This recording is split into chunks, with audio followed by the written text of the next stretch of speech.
गांव टोला गर्दा मचौले गली गली आ देखते तोहके दिलवा में मच गईल खलबली आ कैले बा कमाल तोहर लाल घाघरा।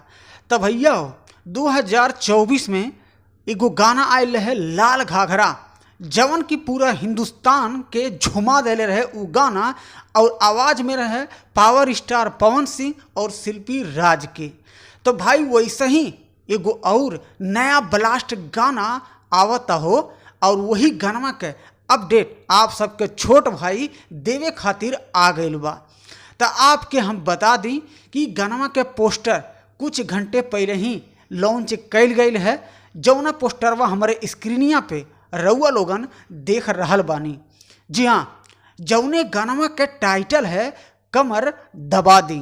भोजपुरी के पावर स्टार पवन सिंह और भोजपुरी की ट्रेंडिंग क्वीन कहे जाने वाली भैया शिल्पी राज के आवाज़ में ई गाना के लेके आ रहल बाटे, और यह वीडियो में नम्रता मल्लाह फैट करी हैं पावर स्टार पवन जी के साथे में।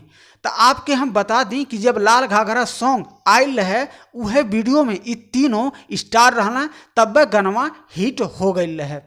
अब फिर से 2025 में एगो और नया रिकॉर्ड टूट जाई, जवन के है तीनों स्टार मिक्स बाटे ई गाना में।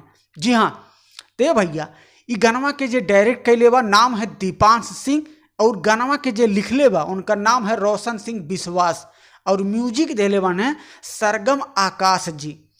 तो बाबू हो अब हो जाए एकदम तैयार, भोजपुरी के नया इतिहास और नया रिकॉर्ड टूटे वाला बा भैया 21 मार्च के। जी हाँ, 21 मार्च के सुबह 10 बजे ई गाना के लॉन्च कैल जाई। VYRL भोजपुरी यूट्यूब चैनल बा, वही पे ई गाना के लॉन्च कैल जाई।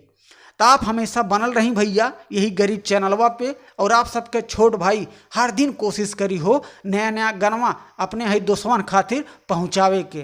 तो वीडियो हमार पसंद आ गई बा तो लाइक एकदम ठोक दिया, और चैनलवा पे नए बाटा तो भैया सोचत का बाटा चैनलवा सब्सक्राइब कैले और घंटिया दबा दिया।